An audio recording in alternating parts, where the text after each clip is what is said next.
सम्मानित प्रयोगशाला सहायक साथियों एवं प्रयोगशाला सहायक संवर्ग से एलटी संवर्ग में गए साथियों, जैसा कि आप लोग अवगत ही हैं कि 31 मार्च 2025 तक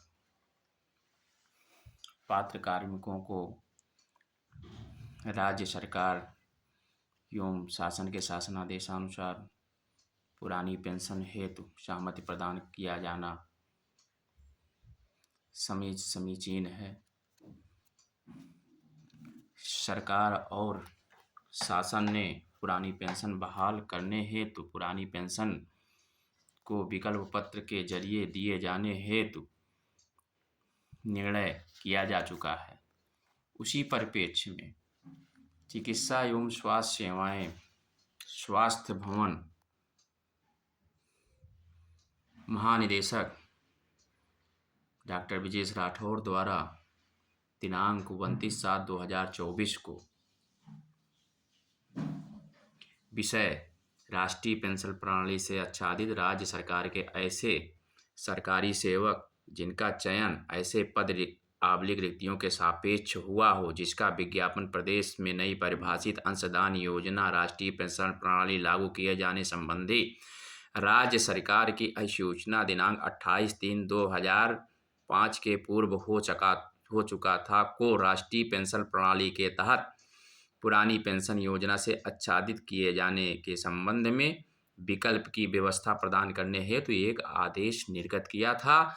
समस्त निदेशक को, समस्त मुख्य चिकित्सा अधिकारी को, ऐसे तमाम जो नियंत्रणाधीन अधिकारी थे उनको निर्देशित किया था महानिदेशक महोदय ने, जिसकी प्रतिलिपि श्री शिवेंद्र कुमार मिश्रा वित्त नियंत्रक थे, उनके द्वारा जारी किया गया था। साथियों, आप लोगों को अवगत कराना है कि जो प्रश्नगत विषय ओपीएस हेतु था उसको महानिदेशक महोदय ने उत्तर प्रदेश शासन वित्त सामान्य अनुभाग 3 के शासनादेश संख्या 14/2024 /7-3-240/10-10/2024/301 ब्रैकेट में 1/2024 दिनांक 28/6/2024 को महानिदेशक महोदय उस प्रति को संलग्न करते हुए समस्त निदेशक, मुख्य चिकित्सा अधिकारी, मुख्य चिकित्सा अधीक्षक आदि को विकल्प पत्र के जरिए पेंशन के पात्र कर्मियों को सहमति प्रदान करने हेतु आदेश निर्गत किया था। साथियों, जैसा कि आप जानते ही हैं कि उत्तर प्रदेश सरकार द्वारा व उत्तर प्रदेश शासन द्वारा इस संबंध में स्पष्टता गाइडलाइन जारी की जा चुकी है, जिसका उल्लेख महानिदेशक महोदय ने भी जो ओपीएस प्राप्त करने हेतु दिनांक 29/7/2024 को आदेश निर्गत किया था। 28 जून 2024 को जो श्री दीपक कुमार जी अपर मुख्य सचिव उत्तर प्रदेश शासन के थे, उनके पत्र का हवाला दिया गया है। उस पत्र में हम बहुत ज़्यादा ना जाते हुए जो पैरा 5 या आप कह सकते हैं कि बिंदु 5 में स्पष्ट उल्लेखित किया गया है कि उक्त निर्णय के अनुपालन में संबंध में निम्नलिखित निर्देश निर्गत किए जाते हैं। मतलब उत्तर प्रदेश शासन के जो अपर मुख्य सचिव थे उन्होंने एक निर्देश निर्गत किया था 28 जून 2024 को, जिसमें बिंदु 5 में 1 में लिखा हुआ है, उल्लिखित है कि विकल्प प्रस्तुत करने की अंतिम तिथि 31/10/2024 होगी। प्रस्तुत किया गया विकल्प अंतिम तक अपरिवर्तनीय होगा। ध्यान से पढ़िए, देखिएगा आप लोग, समझिएगा। Number 2, Uttar Pradesh retirement benefits rules 1961 के अधीन कवर करने के मामले को उस पद जिसके लिए विकल्प का प्रयोग किया गया है के प्रशासकीय विभाग के समक्ष विचारार्थ रखा जाएगा। लिखा गया है कि प्रशासकीय विभाग के समक्ष विचारार्थ रखा जाएगा। प्रशासकीय विभाग कौन हुआ? महानिदेशालय हुआ, महानिदेशक महोदय हुए, निदेशक स्वास्थ्य महोदय आदि हुए। यदि कर्मचारी Uttar Pradesh retirement benefits rule 1961 के अधीन कवर किए जाने के लिए शर्तों को पूरा करता है तो इस संबंध में प्रशासकीय विभाग के अनुमोदन के उपरांत, प्रशासकीय विभाग मानी महानिदेशक चिकित्सा एवं स्वास्थ्य सेवाएं हैं हम लोगों के, तो उनके अनुमोदन के उपरांत आवश्यक आदेश नियुक्त प्राधिकारी द्वारा, जब महानिदेशक चिकित्सा एवं स्वास्थ्य सेवाएं महोदय अनुमोदन कर देंगे, अनुमोदन किसको करना है? महानिदेशक चिकित्सा एवं स्वास्थ्य सेवाएं को, उनके उपरांत नियुक्त प्राधिकारी द्वारा 31/3/2025 तक निर्गत कर दिए जाएंगे। नियुक्त प्राधिकारी हमारे कौन है? निदेशक स्वास्थ्य महोदय हैं। उनके द्वारा जो है हम लोगों को निर्गत कर दिया जाएगा। ऐसा जो शासन के अपर मुख्य सचिव महोदय हैं उनके द्वारा निर्देश दिए गए हैं, सभी विभागाध्यक्षों को दिए गए हैं, तथा आदेश निर्गत होने के अगले माह के वेतन से अभिदाता अंशदान तथा नियोक्ता अंशदान की कटौती बंद कर दी जाएगी। ये मैं नहीं कह रहा हूं, ये जो अपर मुख्य सचिव हैं उन्होंने 28/6/2024 को आदेश आबलिग निर्देश निर्गत किया गया था। जो नियत तिथि विकल्प पत्र भरने की, उसके अंदर नियत तिथि क्या है आप लोग जानते ही हैं कि नियत तिथि के अंदर हम लोगों ने विकल्प पत्र भर दिया। भरने के उपरांत सहमति या असहमति विभागीय स्तर पर किया जाना ही है, ऐसा शासन के आदेशों में उल्लिखित है। हमने देखा भी है कि शिक्षा निदेशालय द्वारा भी जो शिक्षक गण हैं उनके संबंध में ओपीएस हेतु जो पात्र थे उनको सहमति प्रदान कर दी गई है। साथियों, यह हम लोगों के लिए बहुत ही विचारणीय बिंदु है। यदि किसी प्रकार से शासन में भेजा जाता है तो कहीं न कहीं शासन के आदेशों के विपरीत होगा ओपीएस प्राप्त करने के लिए, क्योंकि निर्णय महानिदेशालय स्तर पर ही लिया जाना है। जैसा कि महानिदेशालय स्तर पर स्क्रीनिंग कमेटी बैठ चुकी है, स्क्रीनिंग कमेटी को ही विभिन्न विधिक पहलुओं पर निर्णय लेते हुए अनुमोदन प्रशासकीय विभाग द्वारा करा लिया जाना चाहिए, अर्थात महानिदेशक चिकित्सा एवं स्वास्थ्य सेवाएं के द्वारा। साथियों, हम लोगों ने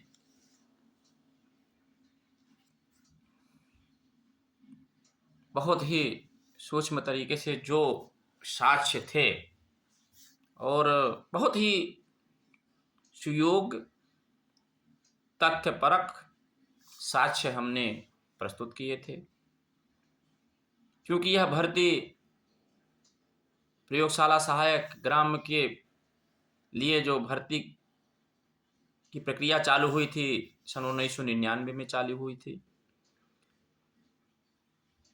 मामला न्यायालय में गया। न्यायालय के बाद पुनः संशोधित होकर के 2002 में विज्ञापित हुई। विज्ञापन के उपरांत हम लोगों ने प्रशिक्षण किया उस विज्ञापन के आधार पे, और उस विज्ञापन के आधार पे फिर हम लोगों की नियुक्ति 2008-9 में हुई, जैसा कि आप लोग जानते हैं। तो यह एक प्रक्रिया है। इस प्रक्रिया के तहत हम लोगों की जो नियुक्ति पूर्ण हुई 2009 में हुई।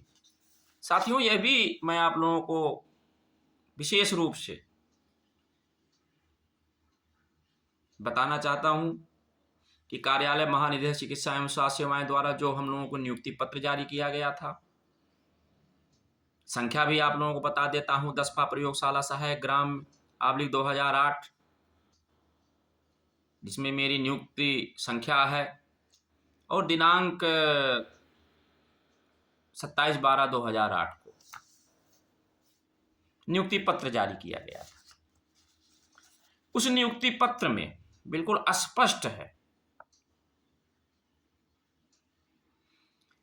लिखा हुआ है कि रिट याचिका संख्या 8379 SS/07 श्री राकेश सिंह व अन्य बनाम उत्तर प्रदेश राज्य व अन्य के माननीय उच्च न्यायालय इलाहाबाद लखनऊ बेंच के आदेश दिनांक 20/12/2007 एवं शासनादेश संख्या 192/506/2008 के क्रम में चयनित अभ्यर्थियों की नियुक्त प्रयोगशाला सहायक ग्राम के पद पर उत्तर प्रदेश अधीनस्थ प्रयोगशाला सहायक ग्राम अराजपत्रित, ध्यान रखिएगा, अराजपत्रित सेवा नियमावली 1999 के प्राविधानों के अंतर्गत समूह ग पर वेतनमान ₹3050/4590 में उनके द्वारा कार्यभार ग्रहण करने की तिथि से निम्न शर्तों के अधीन प्रतिबंधों के अधीन उपयुक्त जनपदों में की जाती है। यहाँ पर जो नियमावली है 1999 के अधीन हम लोगों की नियुक्ति की गई है। अब उक्त नियमावली में भर्ती का प्राविधान है, क्योंकि किसी भी संवर्ग की जो आत्मा होती है वो सेवा नियमावली होती है। उस सेवा नियमावली के अनुसार ही भर्ती की जाती है। मैंने यह भी बताया था। और साथियों, राकेश सिंह बनाम आदि में जो एक निर्णय आया था, उस निर्णय के खिलाफ अवमाननावाद भी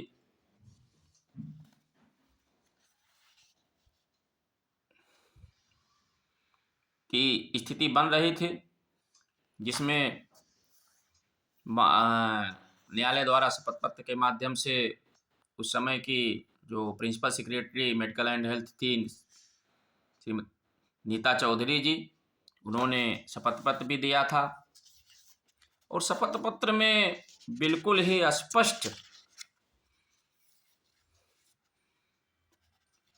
निर्देश महानिदेशक चिकित्सा एवं स्वास्थ्य सेवाएं द्वारा जो शासन को अवगत कराया गया था, क्योंकि शासन से उक्त केस के संबंध में भर्ती किए जाने हेतु निर्देश मांगे गए थे, जो दिनांक 17 जनवरी 2008 को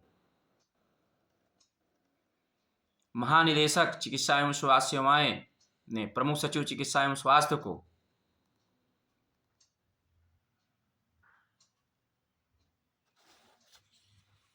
आख्या लगा करके भेजी थी। उसमें बिल्कुल स्पष्ट है कि विभाग में जो है उस समय 1352 पद रिक्त थे। इन रिक्त पदों को भरने के लिए प्रयोगशाला सहायक ग्राम की सेवा नियमावली वर्ष 1999 एवं संशोधित सेवा नियमावली 2001 में उल्लिखित पात्रता प्रशिक्षण प्राप्त, ध्यान से देखिएगा, पात्रता प्रशिक्षण प्राप्त अभ्यर्थियों द्वारा भरा जाना विभाग की बाध्यता है। ये मैं नहीं कह रहा हूं, यह तत्कालीन महानिदेशक डॉक्टर LV प्रसाद द्वारा जो शासन को अवगत कराया गया है,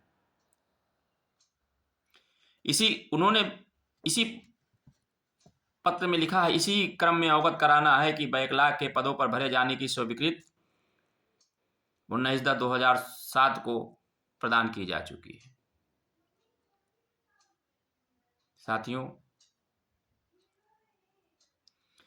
उन्होंने यह पत्र में यह भी कहा है कि प्रमुख सचिव महोदय को इंगित करते हुए कि अतः आपसे अनुरोध है कि माननीय उच्च न्यायालय में योजित रिट याचिका संख्या 8379/SS/07 राकेश सिंह बनाम अन्य बनाम उत्तर प्रदेश राज्य व अन्य में माननीय उच्च न्यायालय के अंतरिम आदेश दिनांक 20/12/2007 का अनुपालन हेतु प्रशिक्षण प्राप्त हर अभ्यर्थियों के रिक्त पदों पर नियुक्ति के संबंध में समुचित निर्णय लेते हुए शासकीय आदेश निर्गत करने का कष्ट करें, ताकि माननीय उच्च न्यायालय में अवमानना से बचा जा सके, ताकि समय सीमा के अंदर प्रतिशपथ पत्र दाखिल किया जा सके। प्रतिशपथ पत्र दाखिल किया गया है, जिसमें Neeta Chaudhary principal secretary medical and health थी उस समय, उन्होंने दाखिल किया।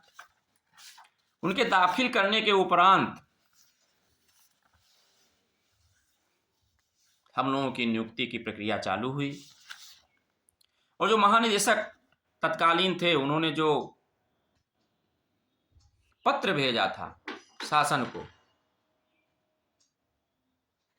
तो उनके पत्र के जवाब में शासन से, जो शासन के विशेष सचिव महोदय थे श्री एच.एल. गुप्ता जी, उन्होंने महानिदेशक महोदय को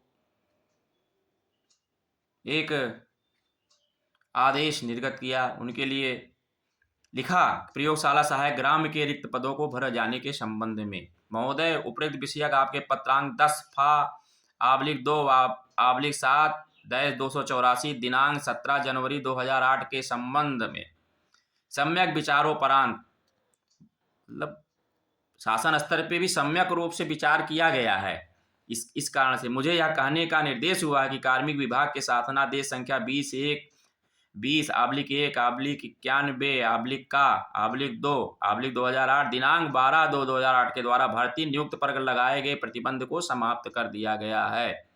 इन्होंने स्वीकार किया कि इसके पूर्व शासन से प्रतिबंध भी लगाया गया था। अतः तदनुसार प्रयोगशाला सहायक ग्राम के रिक्त पदों को भरे जाने के संबंध में नियमानुसार कार्रवाई सुनिश्चित करने का कष्ट करें। जो पत्र महानिदेशक जो उस समय थे 2008 में श्री डॉक्टर एल.वी. प्रसाद जी, उनके द्वारा यह पत्र भेजा था, उसके जवाब में श्री एच.एल. गुप्ता जी विशेष सचिव उत्तर प्रदेश शासन, उनके द्वारा जो उन्होंने अनुमोदन के लिए मांगा था, जो मांगा था कि भर्ती की जाए, भर्ती के लिए स्पष्ट किया गया कि नियमानुसार कार्रवाई की जाए। तो साथियों, यह हम लोगों के लिए मील का पत्थर साबित होगा। भर्ती नियमावली 1999, माननीय न्यायालय में महानिदेशक और principal secretary director and health द्वारा जो माननीय न्यायालय में शपथ दाखिल किया गया है, और महानिदेशक महोदय द्वारा तत्कालीन विशेष रूप से जो कोट किया गया है कि प्रशिक्षण प्राप्त अभ्यर्थियों द्वारा भरा जाना विभाग की बाध्यता है, और यह पात्रता परीक्षा थी। पात्रता परीक्षा का विज्ञापन कब निकला, यह जरूरी है। हम लोगों के साक्षात्कार भी हुए। यह सब जो विभागीय प्रक्रिया थी, इस विभागीय प्रक्रिया के पूर्ण करने के बाद हम लोगों की नियुक्ति हुई। अब सवाल उठता है कि ये विलंब 2008-2009 में क्यों की गई? तो इसके जिम्मेदार हम नहीं हैं, कोई अभ्यर्थी नहीं होता है, शासन होती है। विभाग होती है।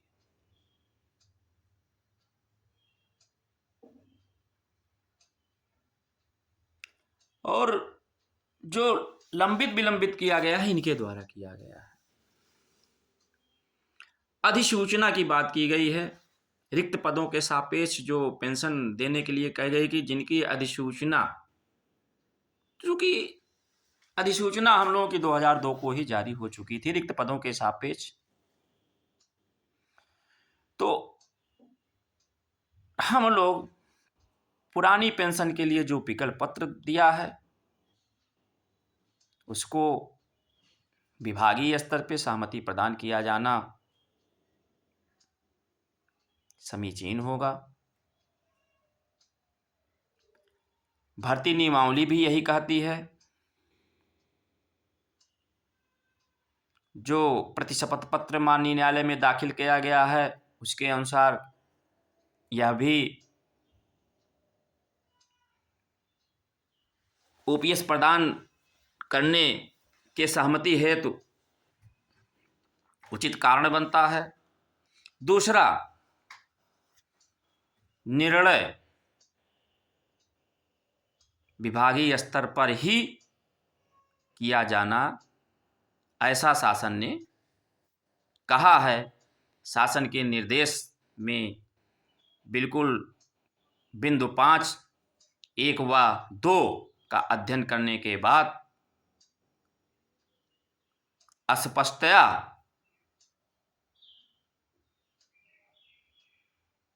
हमको समझ में आता है, किसी को भी समझ में आ जाएगा। यह पढ़ ले कोई भी। तो चूंकि शासन ने जब एक गाइडलाइन जारी कर दी है समस्त विभागाध्यक्षों को और प्रशासकीय विभागों द्वारा निर्णय लिए जाना जो पात्र हैं उत्तम होगा। साथियों, आप लोग जानते ही हैं कि हर पग पग पर हम लोगों को माननीय न्यायालय में पूर्ववर्ती सरकारों में जाना पड़ा था। कभी कहीं भर्तियों पर रोक लग गई थी, कभी कुछ लग गया था जिसको शासन भी स्वीकार किया और भर्ती खत्म की गई, इसका भी आदेश निर्गत हुआ।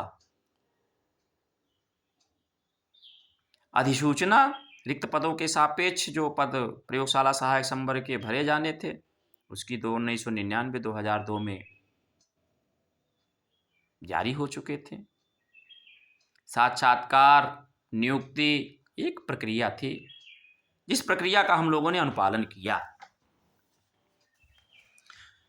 600 पदों के लिए निकला था। आपको यह भी अवगत करा दें कि यह 600 पदों के लिए निकला था, लेकिन तत्समय सब कुछ होते हुए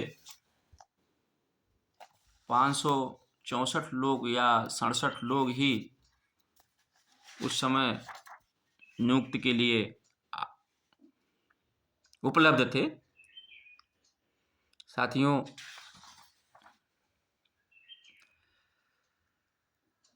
हम लोगों की नियुक्ति हेतु तमाम प्रकार के पत्र शासन स्तर से आए थे। क्योंकि विशेष सचिव श्री एच.एल. गुप्ता जी उस समय देख लेते 25 अप्रैल 2008 को उन्होंने प्रयोगशाला सहायक ग्राम के रिक्त पदों को भरे जाने के संबंध में एक पत्र निर्गत किया था। फिर 29 अप्रैल को महानिदेशक ने जो भेजा था निदेशक स्वास्थ्य को, उसकी भी हम आपको बता देते हैं कि जब ये सब निर्णय हो चुका तो महानिदेशक चिकित्सा एवं स्वास्थ्य सेवाएं उत्तर प्रदेश द्वारा एक प्रयोगशाला सहायक ग्राम के पद पर नियुक्त है विज्ञापन का प्रकाशन का भी उन्होंने निर्देश दिया था। साथियों, फिर हम लोगों ने उस विज्ञापन के तहत जो तमाम प्रकार के प्रशिक्षण के लिए, फिर इसके बाद उसके लिए जो अधिसूचना, क्योंकि विकल्प पत्र में जो शासन का निर्देश अधिसूचना की बात की गई है, रिक्त पदों के सापेक्ष भरे जाने की व्यवस्था निर्गत की गई है, उसी के तहत हम लोगों ने विकल्प पत्र को निदेशालय स्तर पर मुख्य चिकित्सा अधिकारी द्वारा अनुमोदित करा करके भेजा। हम तमाम विषय वस्तु को विभागीय स्तर पर अवगत करा चुके हैं। जो पुनः मैं आपको जो वित्त सामान्य अनुभाग 3 के द्वारा 28 जून 2024 को निर्गत हुआ था, उसको मैं आप लोगों को पुनः बताता हूं कि राष्ट्रीय पेंशन प्रणाली से आच्छादित राज्य सरकार के ऐसे सरकारी सेवक जिनका चयन ऐसे पद आबलिक रिक्तियों के सापेक्ष हुआ, कोट करिएगा, ऐसे पद आबलिक रिक्तियों के सापेक्ष हुआ है जिसका विज्ञापन प्रदेश में नई परिभाषित अंशदान योजना राष्ट्रीय पेंशन प्रणाली लागू किए जाने संबंधी राज्य सरकार की अधिसूचना दिनांक 28/5/2005 के पूर्व हो चुका था, को राष्ट्रीय पेंशन प्रणाली के स्थान पर पुरानी पेंशन योजना में आच्छादित किए जाने के संबंध में विकल्प पत्र की व्यवस्था की गई थी।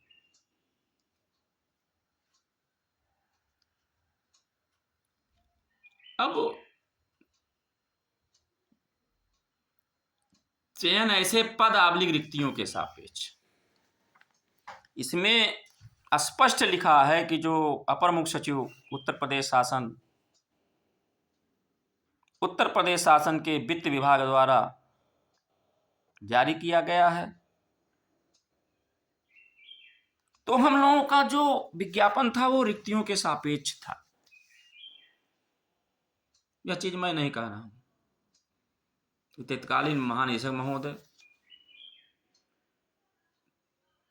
कह चुके हैं, शासन को पत्र भी भेज कर चुके हैं, माननीय न्यायालय में जो वाद प्रस्तुत किया गया था उसमें भी काउंटर एफिडेविट लग चुका है, जिसकी प्रति हमारे पास था, हमने विभाग को भी अवगत करा दिया था। तो कुछ ऐसे कानूनी पहलू हैं कि हमको 2 ही 3 बिंदुओं पर भर्ती नियमावली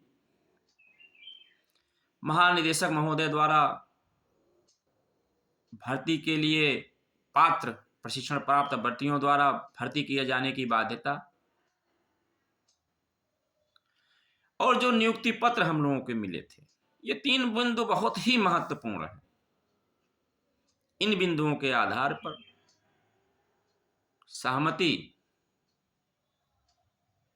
पुरानी पेंशन योजना से आच्छादित किए जाने हेतु प्रदान किया जाना हम लोगों के लिए उचित है, ऐसा हम जितना अध्ययन कर पाए हैं ऐसा समझते हैं। साथियों,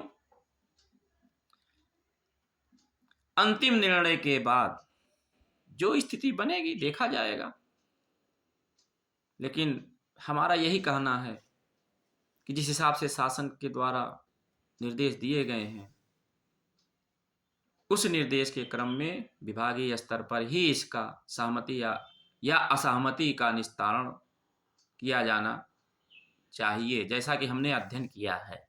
पूर्व में मैं कह चुका हूं, पत्रों को, आदेशों को अध्ययन करने के बावजूद हमने जितना पत्रों के आधार पे हम जितना समझ पाए, किस बिंदुओं पर हमको कोट करना है, उसको आप लोगों को हमने अवगत कराया। पुनः यदि किसी प्रकार की कोई समस्या आती है तो हम आप लोगों को अवगत कराएंगे। हमें धैर्य के साथ शासन, विभाग व माननीय उत्तर प्रदेश सरकार के निर्णयों का पालन करना होगा। यदि कहीं किसी प्रकार का कोई निर्णय विधिसम्मत नहीं हुआ है तो उसको विधिक रूप से भी हम लोग हल करने का प्रयास करेंगे। यही हमारा मंतव्य है और आप लोगों को हम यही कहेंगे कि धैर्य रखिए। सरकार, विभाग या शासन कभी भी गलत निर्णय नहीं लेगी, ऐसा मेरा सोचना है। हम लोगों के पक्ष में ही निर्णय होगा। हाँ, विभागीय स्तर पे कुछ प्रोन्नतियों वगैरह में लेट लतीफ़ी हुई, जिसका खामियाजा हमारा संवर्ग भुगत रहा है। इस प्रकरण में ऐसा नहीं होगा, ऐसा मेरा दृढ़ विश्वास है। इसी के साथ मैं आप लोगों को धन्यवाद ज्ञापित करता हूं कि आप लोग उत्तर प्रदेश सरकार व शासन द्वारा असूचित निर्देशित आदेश निर्देश के अनुसार विकल्प पत्र भरे हैं। उस विकल्प पत्र पर उचित निर्णय किया जाएगा विभाग व शासन द्वारा, जिसके फलस्वरूप हम लोग पुरानी पेंशन योजना से आच्छादित होंगे या नहीं होंगे, यह विभागीय स्तर पर निर्णय के बाद पता चलेगा। जिस प्रकार की एडवोकेसी हमको करनी चाहिए थी, उस प्रकार की हम एडवोकेसी कर चुके हैं। अब निर्णय शासन या विभाग के ऊपर है। सभी लोग निर्णय का इंतजार करें। इसी के साथ धन्यवाद। जय हिंद, जय भारत।